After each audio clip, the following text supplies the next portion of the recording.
recevons Gauz, G-A-U-Z, c'est un auteur de romans. Il avait publié Debout payé, qui avait eu beaucoup de succès. Et aujourd'hui, il publie un roman sur la colonisation qui s'appelle Camarade Papa. Camarade Papa, c'est dans quelques instants dans Par Jupiter. Ce sera juste après les infos. À la MAE, nous protégeons chaque instant de la vie des enfants, à l'école et pendant toutes leurs activités. On croit souvent que la responsabilité civile suffit à protéger les enfants. C'est faux. Elle les protège lorsqu'ils causent un accident, mais jamais quand ils en sont victimes. L'assurance scolaire MAE protège tous les enfants, petits et grands, dès 11,90 € par an. Adhérez vite sur mae.fr. MAE, mon premier assureur. Détail des garanties dans la notice d'information sur mae.fr. MMA, la vie en direct, interruption spéciale. Benoît, vous êtes dans la rue. Oui, je suis à la poursuite de Romain, un homme toujours en mouvement, que ce soit en auto, moto, vélo ou en bateau. Oula, mais pour assurer tout ça, il doit pas s'en sortir. Ah si, MMA a inventé MMA Mobilité Premium pour l'assurer dans ses déplacements partout en France et en Union Européenne. Désolé. Envoyez la pub. MMA. Conditions et coordonnées de l'assureur en agence MMA. Avec les cours Legendre, assurez la réussite scolaire de votre enfant. Cahiers de vacances et stages de pré-rentrée par des professeurs de l'Éducation nationale. Info sur cours-legendre.fr. Vous écoutez France Inter, il est très précisément 17h.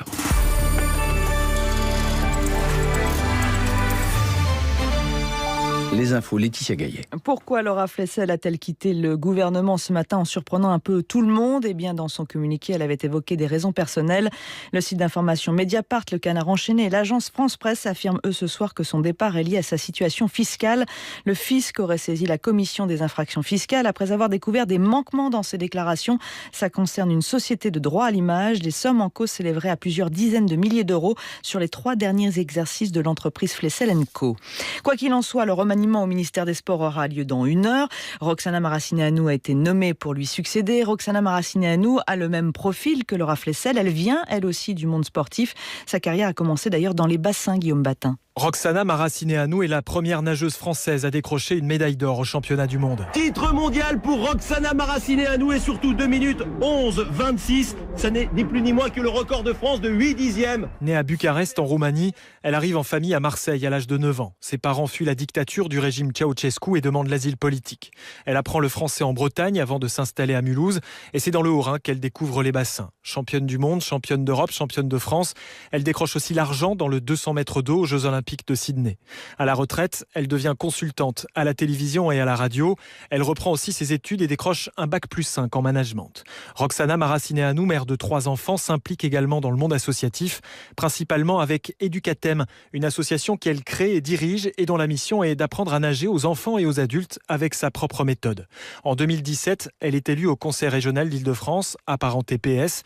Cet été, Édouard Philippe, le Premier ministre, lui confiait une mission pour lutter contre la noyade. Et donc Roxana Maracineanu prendra ses fonctions dans 1 heure. D'ici là, eh bien, c'est au ministère de la Transition écologique que ça se passe. La passation de pouvoir entre Nicolas Hulot et François de Rugy a commencé il y a quelques minutes. Emmanuel Macron et Édouard Philippe ont donc tranché aujourd'hui. Ils ont choisi. Les réactions à la nomination de François de Rugy sont pour l'instant prudentes du côté des ONG et des acteurs de la transition écologique. Tous lui reconnaissent son côté écologiste, la connaissance des dossiers, mais tous posent aussi la question de ce qu'entendent faire Emmanuel Macron et le gouvernement sur le dossier écolo. Édouard Philippe, en tout cas, viendra expliquer ses choix et ceux d'Emmanuel Macron ce soir au journal de 20h de TF1. Peut-être d'ailleurs confirmera-t-il les informations sur Laura Flessel. Peut-être apportera-t-il aussi des précisions sur la suite du jeu des chaises musicales. François de Rugy était jusqu'à présent le président de l'Assemblée nationale. On parle de Richard Ferrand pour le remplacer au perchoir. Richard Ferrand, proche d'Emmanuel Macron, actuel président du groupe En Marche à l'Assemblée. Le vote aura lieu en tout cas le 12 septembre lors d'une session extraordinaire. Autre question également à laquelle devra répondre Édouard Philippe ce soir, celle concernant le prélèvement de l'impôt à la source. Alors, lancement au 1er janvier ou report ? L'Élysée affirme qu'une décision sera prise ce soir. Si certains redoutent les bugs en janvier, d'autres affirment au contraire que tout est prêt. Reporter le lancement serait une erreur. C'est l'avis d'Isabelle Van Kovenberg. Elle est responsable de l'association des éditeurs de logiciels. Elle a participé à la phase de test. Elle a vu le rapport de la DGFiP. Si anomalie il y a, eh bien ce sera très à la marge selon elle. Elle l'a dit à Delphine Simon. Il s'agit d'une totale surprise que de se voir confronté à des doutes d'ordre technique. Ces doutes ne sont absolument pas fondés. Les anomalies, selon des chiffres de la Direction générale des finances publiques, ne concernaient qu'1% des contribuables et surtout 0,1% des cas traités. Il n'y a aucune difficulté systémique, il n'y a aucun obstacle technique majeur. Nous serons prêts en janvier 2019 et nous demandons à ne pas être interrompus dans tous ces travaux préparatoires puisqu'ils représentent le fruit de nombreux investissements en ce qui nous concerne, nos équipes recherche et développement, mais aussi de nombreux investissements de la part de nos clients que nous avons dû parfois convaincre, que nous avons dû entraîner derrière nous sur la foi de lois qui ont été publiées. Si on ne peut plus faire confiance à la pérennité, l'application effective des lois publiées, sur quoi se fonder pour anticiper chaque réforme légale un peu majeure ? Dans le reste de l'actualité, après un faux départ, le procès des meurtriers de Clément Méric a commencé cet après-midi, finalement devant la cour d'assises de Paris. 3 skinheads sont jugés pour la mort d'un jeune militant antifasciste en 2013 à Paris. Ce matin, le procès avait été suspendu. L'un des 3 accusés ne s'était pas présenté à l'audience. Il a depuis été retrouvé après un contrôle routier aux abords du palais de justice de Paris. 17h et presque 5 minutes sur France Inter. On va à la Bourse de Paris retrouver Antoine Verlin. Antoine Verlin, c'est plutôt une fin de journée en baisse, hein. Oui, effectivement, Laetitia, le CAC 40 perd 1,02%. Il est à 5358 points. Les craintes d'une dégradation des relations commerciales entre les États-Unis et ses partenaires sont une nouvelle fois à l'origine de cette tendance. Le rouge domine donc très nettement au sein de la cote. LVMH, sous des prises de bénéfices, perd 3,08%. Publicis, moins 2,62%. Le groupe de communication est aussi affecté par les résultats plutôt mitigés de son concurrent britannique WPP. En revanche, la reprise se poursuit pour Crédit Agricole, plus 2,07%. C'est la meilleure performance du CAC 40 devant Accor, qui dopé par un analyste gagne 2,05%.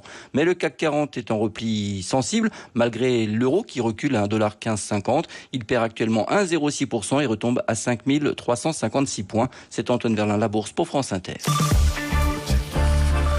Bonjour, c'est Laurent Goumard. On se retrouve ce soir à partir de 22h sur Inter pour le nouveau rendez-vous, le magazine énervé que vous pouvez désormais écouter tous les jours en avant-première dès 18h sur franceinter.fr. À la MAE, nous protégeons chaque instant de la vie des enfants, à l'école et pendant toutes leurs activités. On croit souvent que la responsabilité civile suffit à protéger les enfants. C'est faux. Elle les protège lorsqu'ils causent un accident, mais jamais quand ils en sont victimes. L'assurance scolaire MAE protège tous les enfants, petits et grands, dès 11,90 € par an. Adhérez vite sur mae.fr. MAE, mon premier assureur.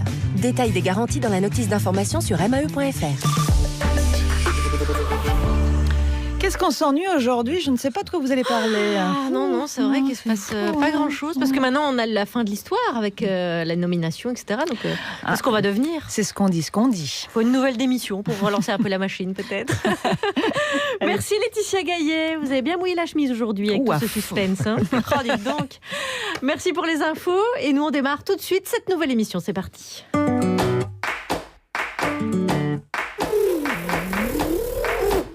Bon alors tu vois Guillaume, pendant que t'étais pas là en fait, Charline elle m'a chargé cette année de m'occuper des invités. Quoi ? Mais pourquoi elle a fait ça ? Elle est totalement inconsciente. Oh ça va. Mais comment tu fais du coup ? En fait moi je lis 2-3 trucs sur le gars et je fais semblant de connaître son œuvre. D'accord, ça c'est brillant. Salut les garçons, je suis ravie de vous voir déjà au boulot. Salut Charline. Alors aujourd'hui on reçoit Gauze. On va parler courbes. Je suis assez bon en maths. Mais non, c'est un auteur franco-ivoirien dont le plus gros succès est Debout pays. Voilà, merci Wikipédia, voilà, merci. Et il vient pour son nouveau livre, Camarade Papa, dont je vais vous lire un extrait. Les grands soirs, camarade Papa, tout est instrument de lutte contre le grand capital aveugle et apatride. Oh, c'est beau. La maison devient camp révolutionnaire, anticapitaliste. Ça j'aime, fini les révolutionnaires de pacotille. On reçoit un vrai rouge. Ah non, il est noir. C'est bien qu'Alex gère les invités parce qu'il est pointu. Bon, je continue donc, Gauze. Gauze toujours, ça m'intéresse. Alors, c'est bien que vous fassiez les jeux de mots maintenant, comme ça on les fait pas pendant l'émission. Alors en fait, Gauze, ça vient de Gozoro, c'est le nom de son grand-père et ça veut dire homme fort. Et en tout cas, ça fait plaisir d'accueillir quelqu'un de vraiment engagé. Je te cache pas que nous les Belges, ils nous aiment pas trop en fait. Enfin un type sensé, tiens. Comment ça ? Non, rien, enfin je rappelle quand même qu'on est champion du monde. Oui, c'est pas le problème. En tout cas, dans le livre, il nous reproche pas mal le Congo. C'est normal. Oui, mais moi j'y connais rien au Congo, je sais même pas où c'est le Congo. Moi, je sais juste qu'on l'a perdu. En fait, en colonie, vous êtes comme au foot. C'est-à-dire ? Vous dominez, vous êtes balèze en possession, puis à la fin, vous perdez. Ça me fout le seum.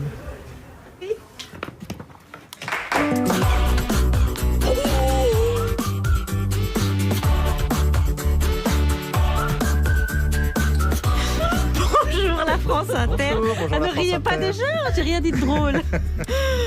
Et voilà, j'avais aussi oublié d'imprimer mes petites feuilles comme avant-hier. Mais là, notre merveilleux stagiaire, Paul Plumet, merci Paul, vient de me les amener. On peut démarrer. Bonjour la France Inter, vous écoutez la start-up radiophonique. Jupiter plonge dans les sondages, il chute même plus bas que François Hollande au même stade du mandat. Apparemment, ça ne ruisselle pas. Hein. C'est bien simple, quand vous êtes tout en haut, il y a tous les emmerdements du bas qui remontent par capillarité. Qu'est-ce qui doit prendre les décisions? C'est Bibi. Pour inonder l'Afrique de bière industrielle, Heineken pratique la corruption, engage des prostituées et elle fut même le carburant des génocidaires rwandais.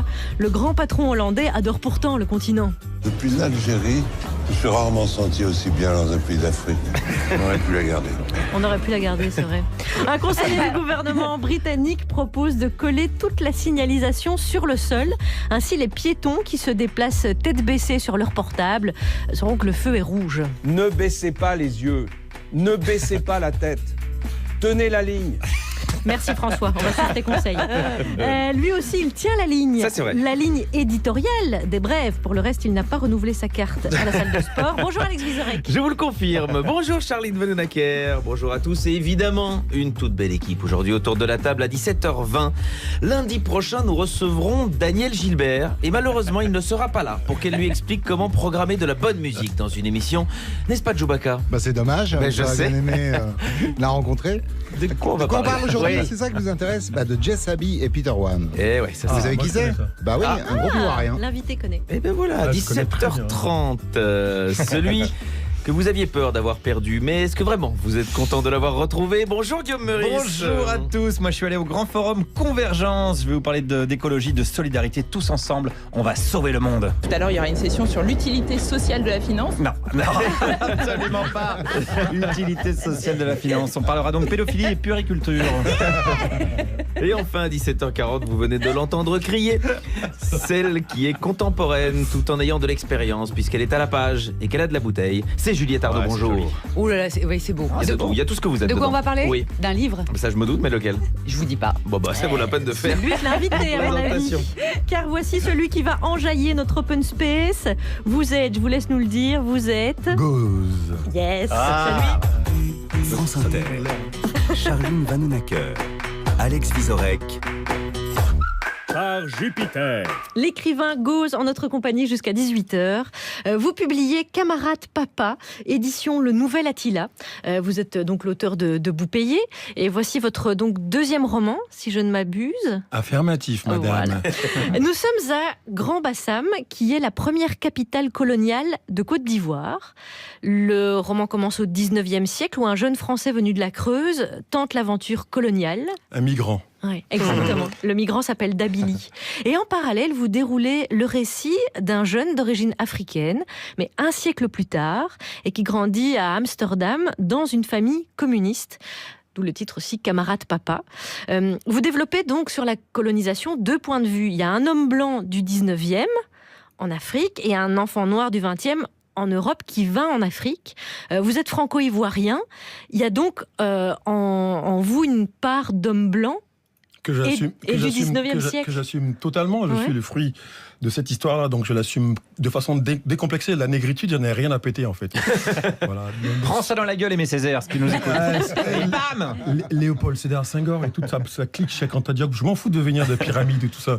Moi, je suis à la fois français et donc issu de cette culture et de cette histoire-là. Donc je peux me mettre dans la peau d'un jeune Français qui bouge au 19e, qui quitte chez lui, qui cherche à accomplir un destin personnel. De la même façon que moi, même de façon personnelle. Il y a 15 ans, j'ai quitté la Côte d'Ivoire en me disant, bon écoutez, je vais aller voir ailleurs si cet ailleurs-là est meilleur. Donc Charles Martel, vous comprenez pourquoi il a... non, je sais pas, il a beau marteler, je comprends rien, quoi. Mais y compris cette part d'homme blanc, celle du 19e siècle, parce qu'il y a vraiment le style d'écriture et de langage, la manière dont il parle. Ça, stylistiquement, vous l'avez nourri comment? Parce que ça, on l'a pas. Les rapports administratifs disent ce que l'époque veut l'entendre. Et ça, c'est pas là-bas qu'on trouve la langue. La langue, en fait, on la trouve dans les lettres personnelles. On oublie de dire que la colonisation, c'est pas juste un grand système qui est tombé comme ça de la gueule ou de la tête de Jules Ferry pour dire allez au loin là-bas apporter la civilisation aux petits négros qui dansent tout nus. Non. Une fois que tu dis ça, qui va là-bas ? C'est pas les petits copains du 16e arrondissement, mais c'est des gars de la Creuse, des gens qui cherchent leur destin ailleurs, quoi. Et ceux-là, ils ont des copains ici, ils tombent amoureux là-bas. Donc à hauteur d'homme, c'est différent. Donc quand ils s'écrivent ceux-là, ils parlent différemment que dans les rapports administratifs. Donc je me suis énormément nourri de cette façon-là. Et puis en plus, le français de l'Afrique de l'Ouest est hérité pas mal en fait de cette manière de parler là. Donc il y a des mots, moi je m'appelle encore Armand. Ça rigole pas. C'est des prénoms des années 20, 30, voire du début du 20e siècle. Donc on a un peu aussi cette façon balsacienne. On a gardé ça. D'utiliser un langage très châtié, surtout les vieux qui utilisent encore un vocabulaire. Dans la rue, mais même pas les vieux. Les jeunes dans la rue au Cameroun ou à Abidjan, des fois ils sortent des phrases incroyables, quoi, les gens dans la rue, quoi. Vous développez donc un double point de vue sur la colonisation, avec double mouvement, venir d'Europe en Afrique, d'Afrique en Europe, l'homme blanc, l'homme noir. Pourquoi avoir développé deux points de vue ? Ça permet d'avoir une vision très complète. Non, ça m'a permis de décolorer déjà le truc. C'est mon grand combat, c'est la décoloration de tous les points de vue. C'est une façon de voir bourgeoise que de fabriquer du noir, du négro. La machine à négro de la négritude, elle obéit au même système que la machine à négro de la colonisation. Donc en fabriquant la couleur, tu donnes des prétextes à un petit groupe pour dominer un plus grand. Donc c'est totalement capitaliste et bourgeois. Dès que tu sors de la couleur, justement c'est pour ça que je peux être blanc, et ce jeune homme africain ou noir, peu importe, qui naît en Hollande et qui repart en Afrique, de la même manière que le vieux blanc du XXe siècle. Donc dès que tu pètes la couleur, apparaît, surnage la classe sociale. Et là, c'est plus le même discours.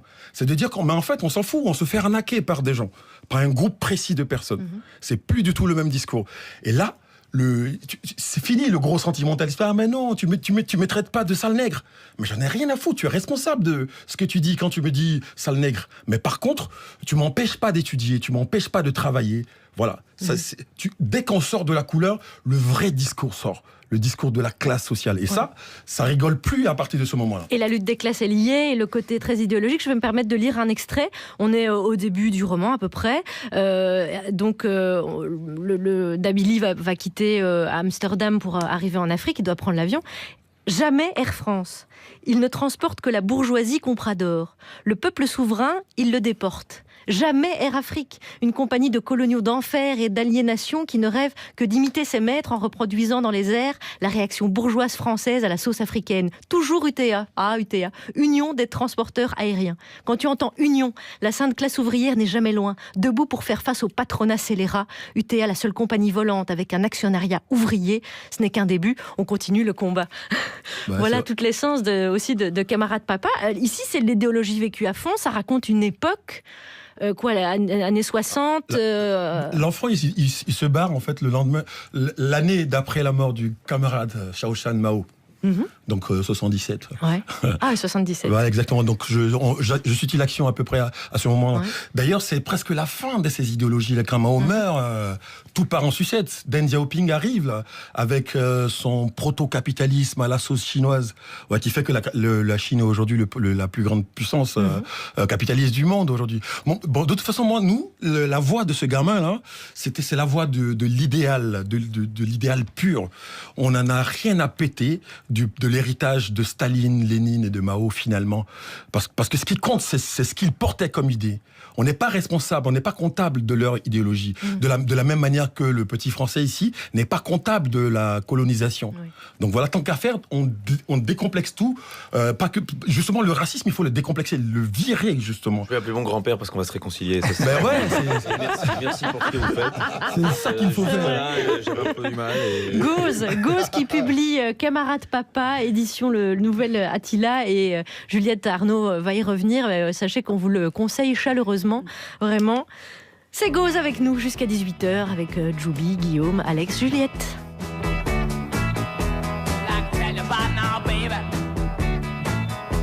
You know,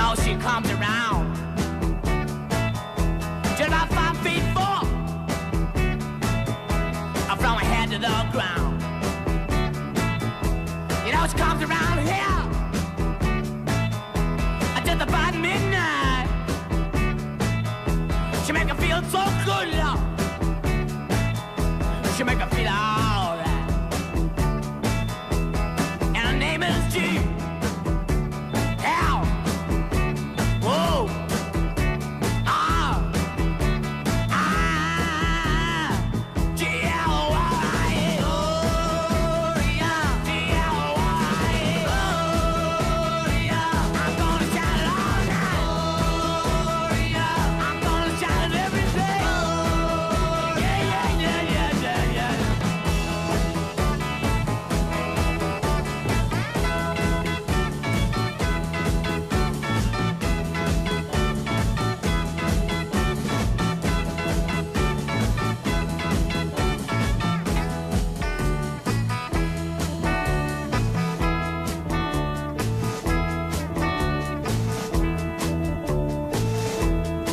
She comes around here just about midnight. She make me feel so good, love. I wanna say she make me feel alright. Comes walking down my street. Watch you come to my house. You knock upon my door, and then she come to my room. And she make me feel alright. G-L-Y-E. G-L-Y-E. I'm gonna shout it all night. I'm gonna shout it every day. Yeah, yeah, yeah, yeah, yeah. It's so good. Alright. Just so good. Alright. Yeah.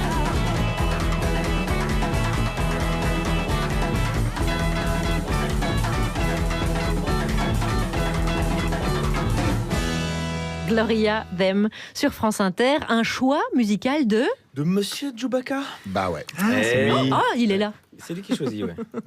Et aussi autour de la table pour Il y entourer a Gauze. aussi Juliette Arnaud et Guillaume Meurice. C'est vrai. Vous êtes avec nous sur hashtag par Jupiter et des gens disent avec ce que dit l'invité, j'ai envie d'acheter son livre. Eh oui. Donc voilà. Camarade Papa, édition Le Nouvel Attila. Et Juliette Arnaud va y revenir tout à l'heure, mais en attendant, un petit peu d'informations.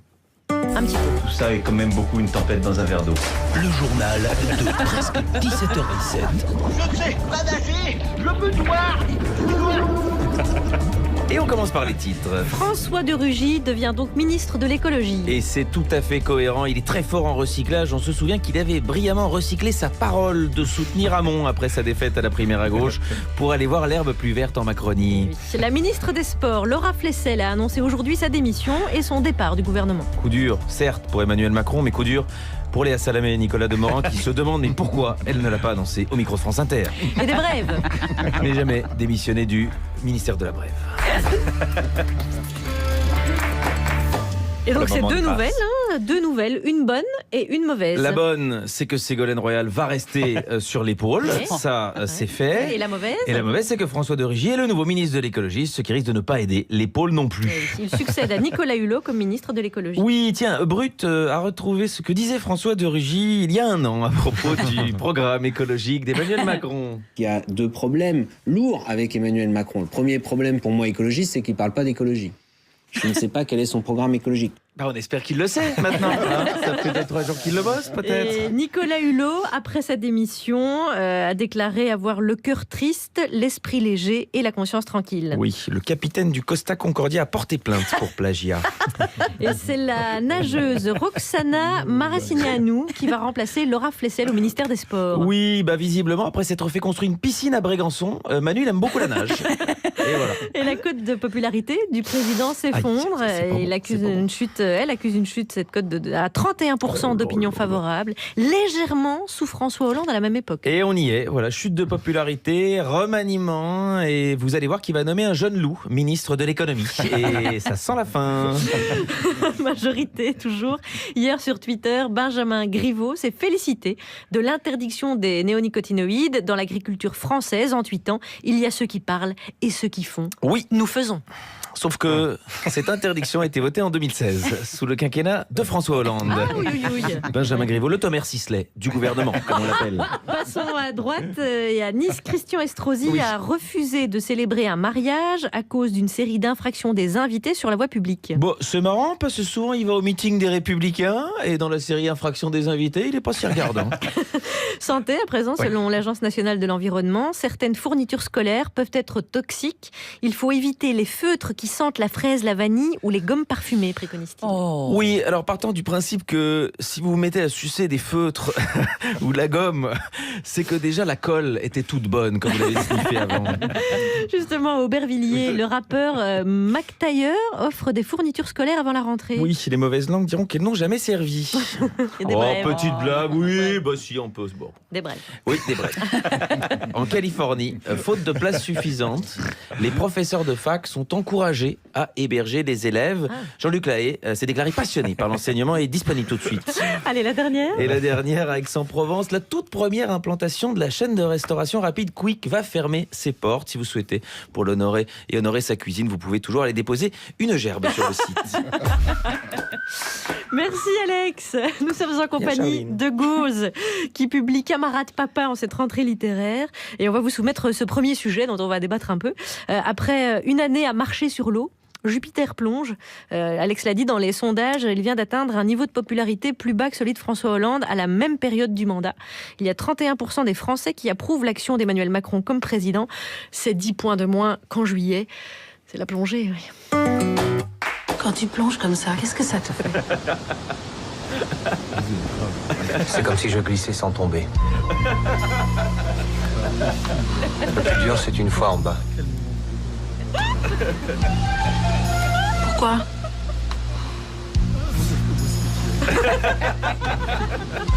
Il faut une bonne raison pour remonter. J'ai des fois du mal à en trouver une. Le Grand Bleu de Luc Besson. Gauze, vous disiez je pourrais travailler ici, mais bien sûr avec joie. D'ailleurs, vous avez fondé un journal satirique qui s'appelle News & Co. En fait, on faisait semblant de parler sérieusement d'économie. On en parlait sérieusement, mais en fait, on en profitait pour tacler un peu tout le monde, pour leur dire que c'est une science molle, quoi. Ça sert à rien voilà, la dette et tout ça. C'était complètement du vent, mais bon, avec de belles phrases et puis chaque fois des petites notes comme ça au milieu. C'était assez jouissif. D'ailleurs, dans une on n'a même pas famille tenu d'esprit. longtemps. Oui, c'est ça, oui, sûrement, j'imagine. Alors donc, il y a 22% de Français qui jugent le président proche des préoccupations des Français, donc il descend même à 1 point en dessous de François Hollande à la même époque. Gauze, vous, d'après vous, avec votre regard, qu'est-ce qui le rend impopulaire, Emmanuel Macron? Qu'est-ce qui a merdé depuis 1 an? Qu'est-ce qui fait mal? Est-ce que ça vous dérange pas si je parle pas de lui et que j'en ai rien à foutre? Oh non, pas du tout. Mais par contre, je veux savoir où est la cote de popularité des Républicains. Tu sais, la bande à Chirac, l'ex-bande à Chirac. Tant qu'ils ont la tête sous l'eau, moi ça me va, quoi. Parce que lui, évidemment, c'est un feu de paille, ça va finir en Giscard, en UFD ou des UDF là. Oui, ça va finir comme ça. Donc lui, c'est momentané. Ah oui, vous le voyez faire un mandat, comme Hollande. Bien sûr. C'est les autres là, la bande à Chirac, les filles et ses enfants là. Les Éric Ciotti, les Vauquier. Les Vauquier, là, les enfants de Chirac, Nicolas là, ceux-là. Tant qu'ils ont la tête sous l'eau, moi ça me va. Mais la cote de popularité de Chirac, elle est énorme aujourd'hui, ça doit vous angoisser, ça, quand même. Absolument pas. Non, mais il va plus faire grand-chose, mais c'est le préféré des Français. Non, mais déjà, tant qu'on le pousse pas aller aux toilettes, c'est bien. Oui, donc c'est vraiment... Je dis ça au nom de tous les gens qui l'ont emmerdé en Côte d'Ivoire, donc c'est de bonne guerre, oui, quoi. C'est de là que ça vient. Ceux auxquels vous en voulez, c'est cette frange-là de l'échiquier politique. Tout à fait. La droite, les Républicains aujourd'hui, quoi, pour leur relation aussi à non, mais pour les bombes à Abidjan, c'est tout. Donc voilà, j'ai le droit de leur en vouloir pour ça. Ad vitam aeternam. Il y en a qui sont au gouvernement, des héritiers de... Par exemple, Darmanin, c'est un mec qui vient des Républicains. Voilà.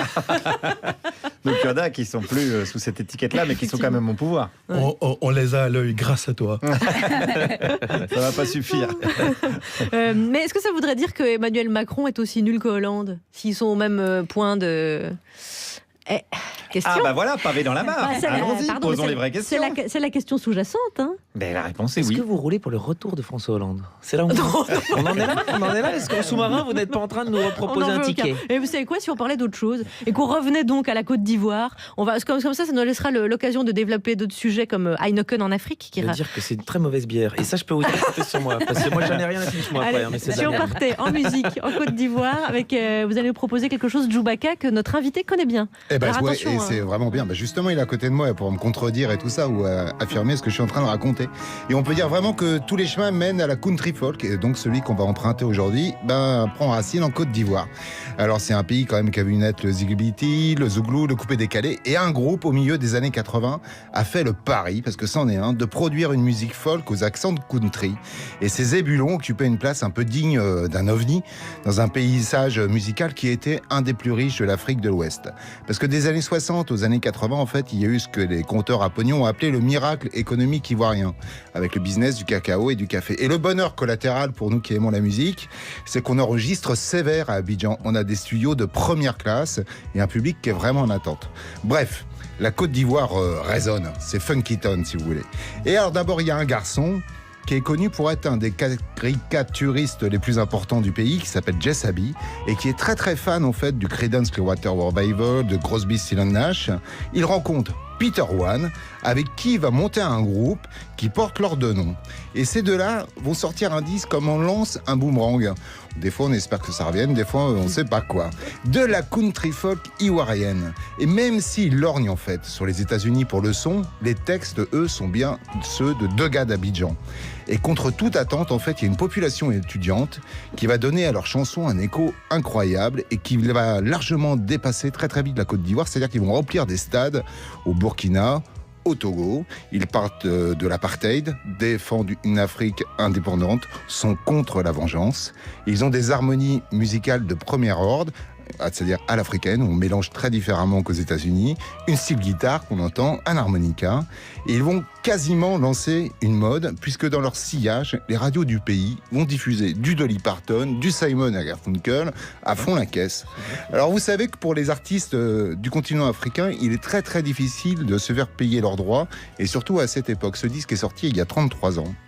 Et maintenant, il y a un label vertueux, on va dire, qui s'appelle Handsome Tape for Africa, c'est-à-dire des super trucs qui sont sortis en Afrique avant, et qui réédite ses albums et propose des deals où ses auteurs et musiciens, et je le dis, parfois vraiment oubliés, reçoivent 50% de leurs droits, ce qui n'existe plus, quoi. Et c'est comme ça, en fait, que moi, j'ai eu la chance de redécouvrir nos deux compères que je ne connaissais absolument pas. Et leur particularisme a même fait que la BBC a choisi une de leurs chansons, African Chant, pour accompagner la libération de Nelson Mandela. Aujourd'hui, Jess Abbey et Peter One ont quitté Abidjan et vivent, je vous le donne en mille, respectivement à Nashville et San Francisco, où ils continuent à jouer de temps en temps de la musique. Et là, on écoute un de leurs grands succès, Our Garden Needs Its Flower.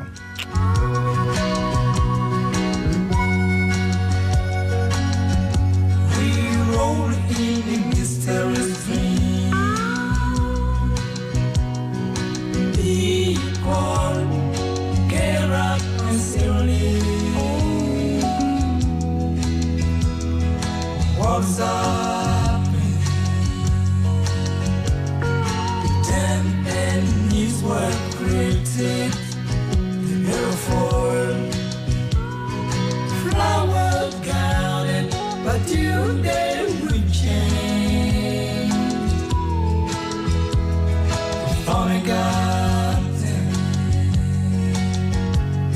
the zoos have succeeded.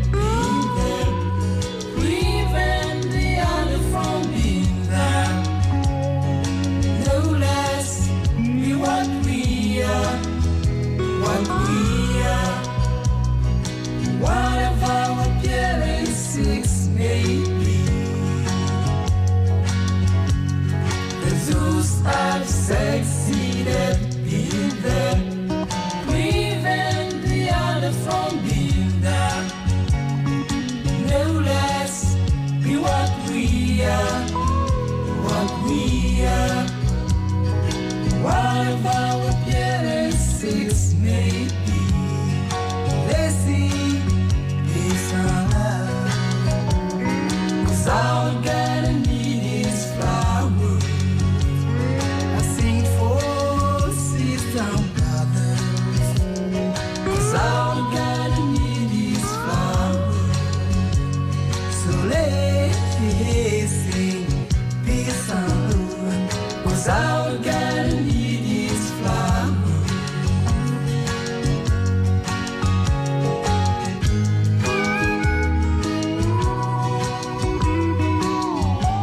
Ça vous fait tout bizarre d'entendre ceci ici, c'est Jess Sabi, Peter One. Jess Sabi et Peter One. En fait, d'entendre Jess Sabi et Peter One à France Inter, c'est comme si toi tu entendais Bachung, le grand Jojo. Bachung chez les Pygmées, quoi. c'est vraiment ça l'effet que ça fait. Et c'est drôle parce que moi j'avais le disque à 17 ans, quoi.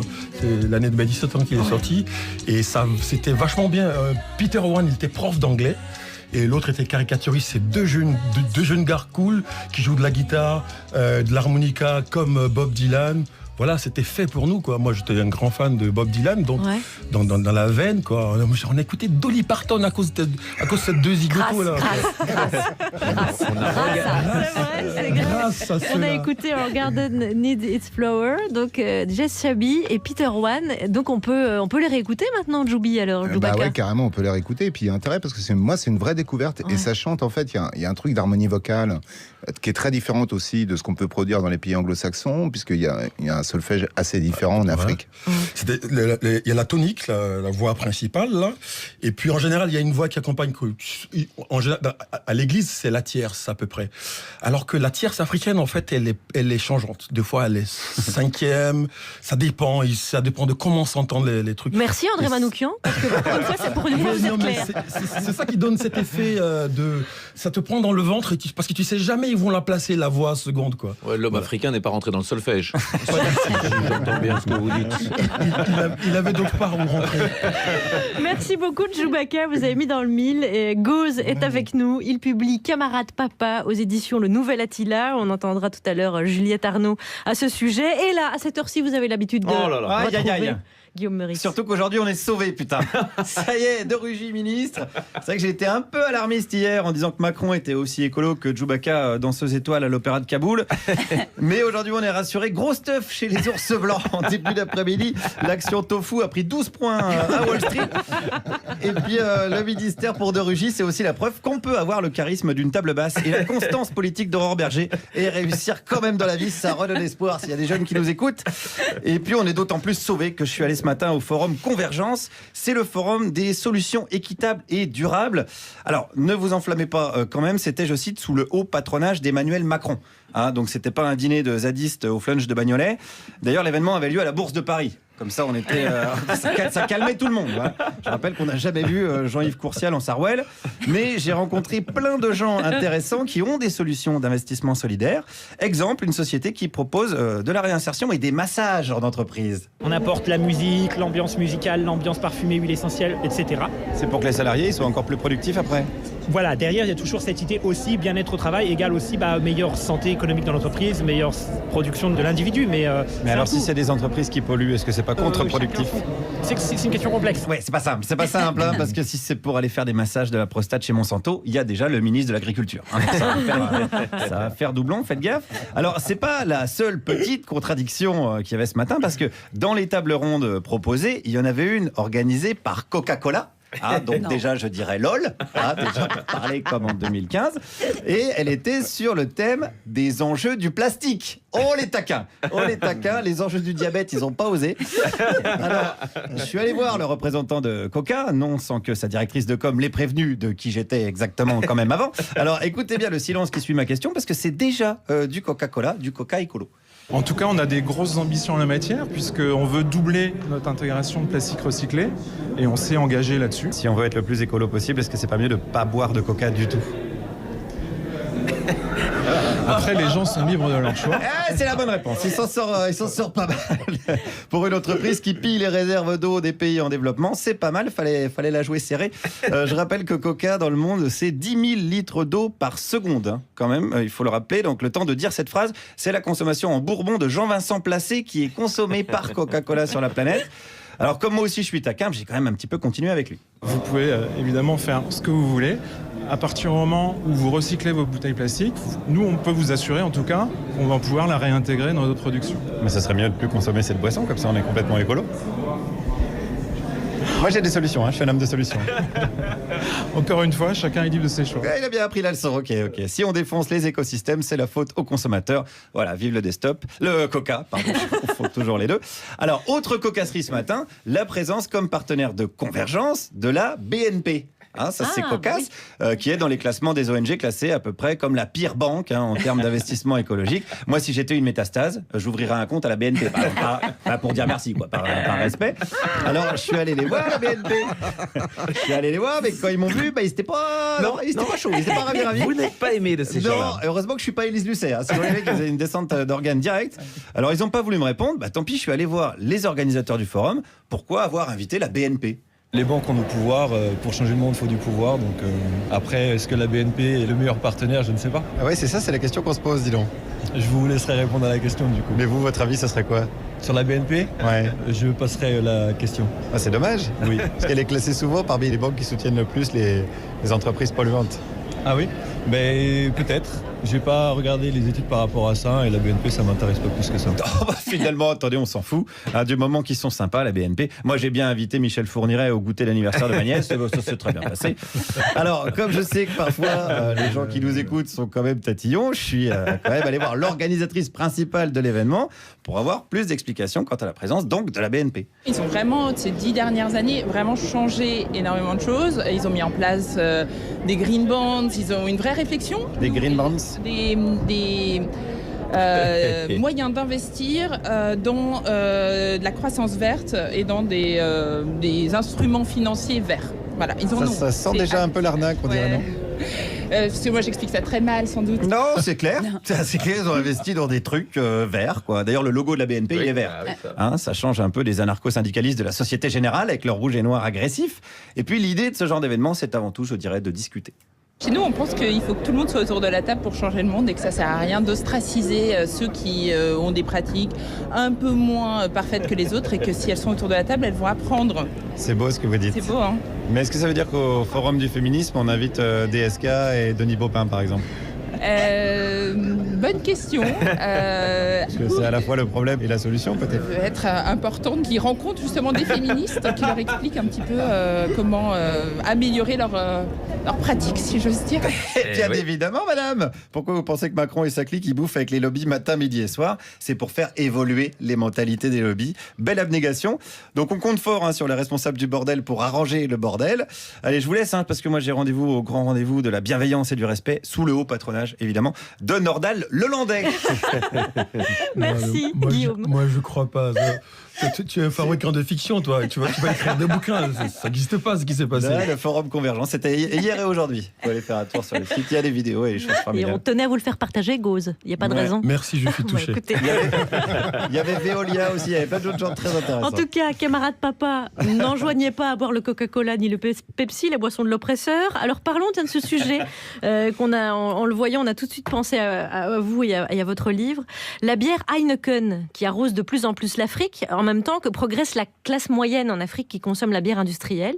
Alors corruption, soutien aux dictatures, jusque-là, rien d'étonnant, on est d'accord? C'est normal. Tout va bien. Mais là où une enquête montre qu'au Rwanda, Heineken a été le carburant des génocidaires et la boisson de la récompense aussi. Le géant hollandais. Avec ou sans Heineken, de toute façon, il se serait mis dessus déjà. Il se serait mis dessus aussi, mais c'est-à-dire que Heineken a aussi... Ils auraient quand même pu boire de la bière belge avec tout ce qu'on avait fait quand même. Alors le géant hollandais a aussi engagé 2500 prostituées chargées de faire la promo d'un breuvage qui rend plus puissant sexuellement, cours pratique à la pluie, donc la colonisation par le ventre et le bas-ventre. Autre exemple. Ah, monsieur le ministre, j'ai un présent que je tiens à vous offrir en mon nom personnel. Des asperges de Saint-Allouis. Voilà, ce sont les meilleures et les plus délicieuses asperges du monde. Sels minéraux, vitamines, bien-être, c'est vraiment le meilleur allié santé pour des gens qui, comme vous et comme moi, sont toujours dans l'action permanente au service des gens, n'est-ce pas? Alors voilà, j'en ai évidemment apporté aussi pour son Excellence le président du Gondwana. D'ailleurs, à ce propos, monsieur le ministre, est-ce que vous pensez que le président pourra me recevoir pour que je lui expose quelques projets que j'ai pour le Gondwana autour des asperges? Il est très ouvert à tout tout ce qui fera avancer le pays. Antoine Duléry, notamment dans Bienvenue au Gondwana, le film de Maman. Alors aussi au Congo, Heineken force les filles à coucher avec des responsables de la brasserie et des gérants de bar. Toutes ces révélations se trouvent dans un livre, Enquête, d'un journaliste hollandais. Ça s'appelle Heineken et l'Afrique. Je l'ai mis entre vos mains, Gauze, ce livre. Je vous l'offre d'ailleurs parce que je pense que vous aurez peut-être envie de le lire. Est-ce que vous le saviez ou vous aviez pressenti que Heineken avait ce genre de pratique? Mais pas que eux. Ouais, c'est bien que un livre exemple soit sorti, mais c'est tous. Il y a les grands Français, Diageo, les Anglais, et voilà, ils y sont tous. Et ils pratiquent à peu près de la même façon. En ce moment, à Abidjan, c'est la grande mode très écologique des plaques métalliques devant les bars. Donc ils se font la guerre par des plaques géantes de plusieurs dizaines de mètres carrés au nom de l'endroit ou du troquet. Donc des fois autour de juste deux tables, maquiche et tanti à loi en 12 mètres carrés, faites en plaques de fer. Donc ça fait des centaines de maquis comme ça dans toute la ville, c'est-à-dire les maquis, c'est des bars, des petits bars comme ça dans toute la ville.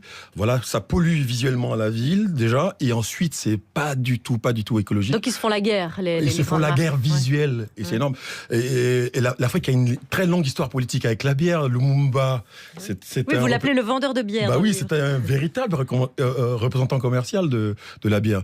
Mais je ne veux pas trop dire de mal de la bière parce que les copains Abidjan, ils vont pas. De la Heineken, c'est inexplicable. Les Belges, on ne s'explique pas pourquoi cette mauvaise bière hollandaise est dans le monde entier, alors qu'il y a plein de bonnes bières et faites sur place et d'exportation. Bien sûr. Et... la Champions League, ça te dit quelque chose, toi ? On est d'accord. Mais justement, on a pensé aussi à Heineken, qui est un géant hollandais. Et dans votre livre, il y a un des deux personnages qui grandit à Amsterdam, qui va en Afrique. Et vous dites, les Philips, la bourgeoisie hollandaise collabo dans les expériences avec les fascistes pendant la Petite Guerre, plus longue et meurtrière que la Grande Guerre. Ils ont fortuné à vendre de la lumière et du son, une honte, s'enrichir sur le dos des vibrations fondamentales de la nature. À la victoire finale des luttes prolétariennes, il y aura des exécutions sur la place publique. Les Philips seront pendulés en même temps que leurs ampoules au-dessus de la piste de danse de la nouvelle dictature du peuple. C'est camarade papa qui parle.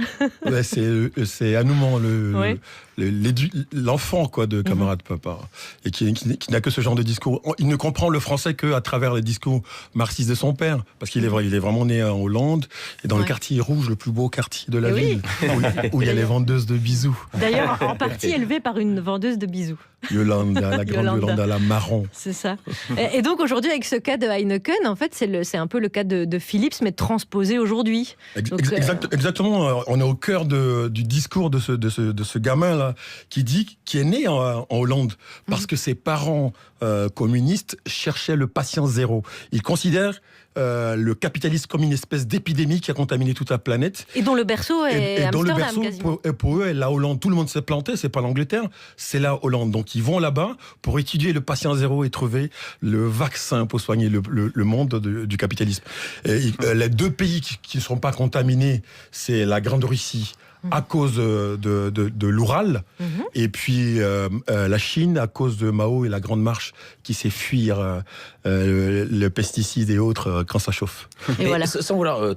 Est-ce que c'est la faute de Heineken ou est-ce que c'est la faute de l'Afrique ? Est-ce que c'est possible d'aller faire du commerce en Afrique sans utiliser ces méthodes-là ? Mais tout le monde fait ça déjà. Ouais. Bolloré, vous croyez qu'ils font comment ? Et c'est un exemple comme un autre. On peut pas demander au lion de se justifier d'être un lion, quoi. Il vient et voilà, il va taper dans la bête, mordre où il faut, à la jugulaire de préférence, pour que la bête meure le plus rapidement possible et qu'il se repaisse de son repas. C'est comme ça. Ils sont tous exactement. Il n'y a pas de modèle alternative de l'industrialisation en Afrique, il n'y en a pas. Je mets au défi quelqu'un de trouver... il faut tous les prendre, ils sont tous pareils. Alex disait que Bolloré était quand même assez chouette par rapport au fait que c'est son employeur à la télé. Ça se passe très bien. On boit une Heineken, franchement. Oui, c'est des champions. Donc, au moins, eux, ils font ça en enivrant les gens. En tout cas, je vous mets entre vos mains ce livre, Heineken en Afrique, d'Olivier Van Beemen, édition Rue de l'Échiquier. Il y a un entretien avec lui, avec Jacques Monin, dans le dernier Secret d'Info, sur cette antenne France Inter, disponible en réécoute, et je vous le conseille chaleureusement. Juliette Arnaud, revenons donc au roman de Gauze, Camarade Papa, roman historique sur la colonisation, édition Le Nouvel Attila. Oui, alors ce titre, Camarade Papa, dans quelles circonstances un enfant peut-il parler de son papa et à son papa en disant « camarade papa » ? Lorsque le papa est communiste. Et avant d'être papa, il est camarade. Quant à camarade maman, elle a disparu. Et sinon, la peau brune du fils de camarade papa et ses cheveux roux, d'où viennent-ils ? Il faut accepter de ne pas savoir. Il faut accepter d'avancer dans le roman à l'aveugle. Il faut accepter de se laisser faire avec un bandeau sur les yeux qui, peu à peu, mais à son rythme, se dénoue. Il faut laisser l'enfant et notre temps pour aller en 1880, en gros, qui est un temps de colonisation, prendre une grosse calotte en accostant par la barre de Grand Bassam, je sais, j'ai failli mourir moi-même, pour accéder au premier comptoir colonial français de ce qui deviendra la Côte d'Ivoire. Et la barre de Grand Bassam, c'est une galère sans nom. Seuls les pirogues passent, certainement pas les baleiniers, et même en pirogue, c'est sportif. Et ça, quand même, ça devrait mettre la puce à l'oreille des Blancs qui débarquent, leur susurrer que peut-être, ceci n'est qu'un début, et qui vont en baver copieux. Mais l'homme blanc est entêté, l'homme blanc français, en ces temps-là, l'est encore plus, d'autant qu'il vient de se passer des trucs pourris dans son royaume du Danemark. C'est l'époque de la post-raclée de Sedan. Napoléon III a ramassé sa baffe face aux Prussiens. Il a dit « Bienvenue, messieurs de la commandanture, avant l'heure ». La commune de Paris n'est plus. On construit sur ses décombres glorieux pour un nouvel ordre moral cette bouse de Sacré-Cœur. Enfin, le gardien de l'honneur de la France et de ses misérables, j'ai nommé Victor Hugo, ne va pas tarder à rejoindre ce moineau de Gavroche. Un de ces moineaux, il se tire de la France, il s'appelle Maxime d'Abilly, il n'a pas un rond, il est orphelin, et il n'a pas peur de l'Afrique. Il pense, l'Afrique est inimaginable, elle ne me fait pas peur. Camarade Papa, un siècle plus tard, dit, lui à son fils, en Afrique, aucun diable, juste la chaleur. Et c'est déjà pas mal, la chaleur, pour un petit blanc. D'autant que D'Abilly est vraiment très blanc. Il est tellement blanc qu'il est roux. Et les blancs, à cette époque, ils crèvent en Afrique. Moi, c'est ce que j'ai appris en lisant ce livre. Et en général, ils meurent pas dans des grands combats contre des animaux énormes ou flippants ou avec des dents de scie, ou contre des indigènes cannibales. Ils crèvent de manière moins honorable. Ils crèvent de dysenterie ou de moustiques. Heureusement... Chiasse, quoi. Ouais, c'est ça. On avait bien compris. De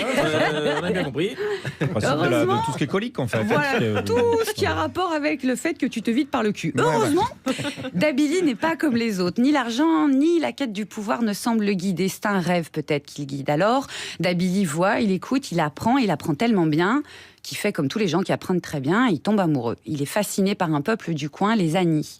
Ils sont inspirants, les Anis, de plein de manières. Et puis chaque lecteur, chaque lectrice chopera dans le bouquin de Camarade Papa, ici ou là, un endroit où sa culture à lui le titille, le dérange, le brusque. Moi, par exemple, et ça n'étonnera personne, ce qui me brusque dans ma culture, c'est la place des femmes. Alors la description des Anis accompagnant les hommes blancs dans leur avancée dans les terres de la future Côte d'Ivoire, je l'ai trouvée intrigante, parce que les gens réquisitionnés sont des hommes, mais leurs femmes les accompagnent. Et lorsque Maxime d'Abilly s'étonne de ça, on lui répond que, et je cite, « Pénélope n'existe pas ici. La femme suit Ulysse. Elle ne l'attend pas. » Gros big up à Pénélope, soit dit en passant. Clin d'œil, clin d'œil. On chope d'autant mieux ces endroits que la langue de Gauze est piégeuse. Elle captive. Écoutez un peu. Les eaux faufilent leur noir profond dans un corridor de bosquets assoiffés au point d'immerger leurs feuilles. Des bandes de crocodiles, gueules ouvertes, immobiles sur la grève, avalent les rayons de soleil. L'horizon est morbide, on croit naviguer sur le Styx. Moi, perso, j'étais captive. Merci, bisous, merci. Juliette Arnaud. Super. Lecture, vous avez quelque chose à ajouter? C'est une bonne lecture de Camarade Papa. Super lecture. Édition Le Nouvel Attila, et on vous le recommande vraiment, ce magnifique roman de Gauze qui est notre invité aujourd'hui. On va aborder ce dernier sujet avec vous. Ce sont les piétons rivés sur le téléphone portable qui se mettent en danger. Alors un conseiller du gouvernement britannique a eu cette idée, coller la signalisation au sol pour qu'elle puisse être visible tête baissée. Et on connaît déjà des exemples chez nous, ça existe un peu ça quand même. Qu'est-ce que tu vois? La route? Non, là. Qu'est-ce que c'est? Présentement, là. Une ligne de pâture jaune. Non, Van Luxen, ce n'est pas une simple ligne de pâture jaune. Ça, c'est l'endroit où de grands compatriotes ont donné leurs larmes, leur sang, leur vie pour protéger notre terre, faisant de ce lieu anodin la terre sacrée du royaume de Belgique. Alors tu vois, cette ligne jaune, elle est importante, parce que c'est ici qu'ils sont tombés. En brave, la tête haute, C'est Poulvord dans Rien à déclarer, le film de Danny Boone. C'est la presse britannique qui explique aujourd'hui, donc, un conseiller du gouvernement propose de mettre la signalisation au sol parce que les gens sont sans cesse rivés sur le téléphone portable, donc regardent leurs pieds, le sol uniquement. Alors, Gauze, vous, pendant 2 ans, vous avez été vigile, vous avez écrit Debout payé, vous avez beaucoup observé. Est-ce qu'il y a des gens qui vous sont rentrés dedans sans vous voir? Est-ce que vous avez observé ça, que les gens finissaient par se courber de plus en plus avec leur téléphone Ouais, il y a 2 ans, en fait, dans les boutiques, ils sont pas trop obnubilés par les téléphones. Ils ont d'autres objets de consommation. Ils sont friands de d'autres choses. Moi, la première fois que j'étais vigile à Place de la Bastille, je me souviens, je me suis fait écraser. C'était les soldes. Et dès que j'ai ouvert le magasin, je me suis fait écraser par la ménagère de moins de 50 ans.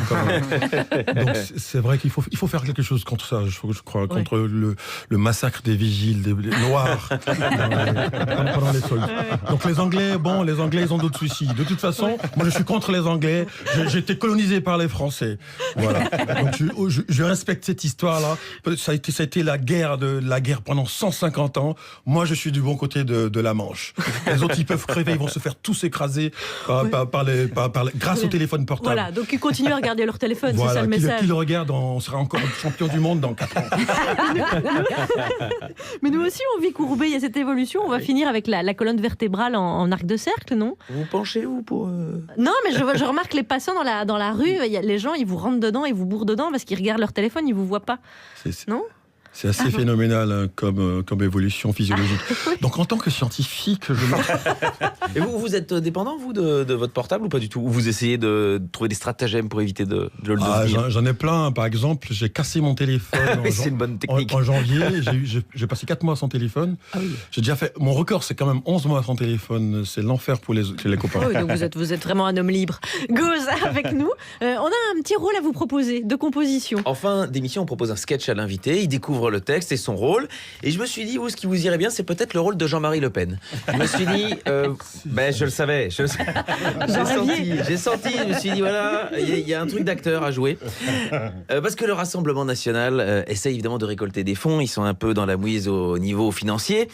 Marine Le Pen et Valorant Saint-Just, en la personne de Guillaume Meurice et Charline Vanhoenacker, sont en train d'ouvrir les petites enveloppes. Et qui c'est qui vient rendre visite à sa fille? C'est Jean-Marie. On se rend au siège du Front National. Bon, alors, où sont mes assistants? Comme tes succès à toutes les élections, j'ai bien peur qu'ils soient fictifs. Non mais qu'est-ce que vous foutez là, monsieur Le Pen? Appelle-moi papa. Qu'est-ce que vous foutez là, monsieur Papon? Papa, pardon. J'avais envie de rire, je suis venu assister au résultat du RN Temps. Oui, alors, où en sommes-nous, monsieur de Saint-Just? Nous avons reçu plus de 500 000 €. Et merde, on est foutus. Tant mieux. Non, mais qu'est-ce qu'on a aujourd'hui? Alors on a un chèque de monsieur Philippot F. Le sale petit traître. Mais quel montant alors? Un franc symbolique. Un franc? Un franc. Il n'allait pas vous payer 1 €, la petite art. Non, papa. Plus d'homophobie au RN. Oh, rassurez-moi, le racisme, on peut? J'aurais tendance quand même à dire oui. Là. Mais là, une chose à la fois. Quoi d'autre? Alors on a un don d'un certain Ménard R. Ça me rappelle que j'ai comme une envie de baiser. Papa! Tu préfères que je m'exprime sur le Troisième Reich? Non, ça va aller. Non, moi j'en peux plus, là, je me sens pas bien, Comme dans un débat de l'entre-deux-tours. Non, alors, me dites pas que pour renflouer les caisses du parti, on va devoir faire le jeu des 1 000 €. Attendez, j'ai une enveloppe signée de Madame Maréchal M. Elle ferait mieux de travail à l'école, celle-là. Combien l'enveloppe? Non, il n'y a rien, il y a juste un petit mot, bon courage, tata, lol, MDR. Excellent, cette petite, c'est son grand-père tout craché. Non, mais qu'est-ce qu'on va devenir? On appelle à l'aide Stéphane Bern? Tu te prends pour un monument en péril? Non, écoutez, monsieur Le Pen, c'est la démocratie qu'on assassine, là. Si t'en es réduit à paraphraser François Fillon... Bon, si ça continue comme ça, j'annonce ma démission dans le 7-9 de France Inter. Enfin, un vrai moment de grâce. Pas mieux. Vous êtes rentré dans la peau de Le Pen avec une facilité. Le racisme, c'est facile. Ce qui est compliqué, c'est la répartition des richesses, le partage, trancher entre les contradictions d'une société. C'est ça là, qui est compliqué. C'est compliqué d'être de gauche. Pour le reste... on dirait Lucchini. C'est difficile d'être de gauche. Mais voyez, c'est difficile, on le vit pas toujours très bien et pourtant on résiste. Gauze, merci infiniment d'avoir passé ce moment avec nous. C'est moi, je peux bosser avec vous, vous me rappelez quand vous voulez. Avec joie, Regardez ces Africains, ils cherchent un travail tout de suite. Gauze, Gauze, le satiriste. On a découvert que vous étiez satiriste.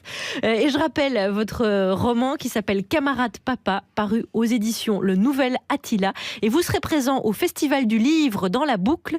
Ça se passe à Besançon. On pourra vous voir, Gauze. Ce sera du 14 au 16 septembre. J'ai comme l'impression que Juliette y sera aussi. Oui, moi aussi, Gauze. Et on vous dira pourquoi très très bientôt. Car il y a sans doute pour un livre. Allez. Peut-être. Merci les amis. On se retrouve demain avec le comédien Patrick Mille. Et on va vous laisser le mot de la fin. Tiens, Gauze. De façon décomplexée, la négritude, j'en ai rien à péter en fait. Prends ça dans la gueule, Aimé Césaire, ce qui nous écoute. Et bam.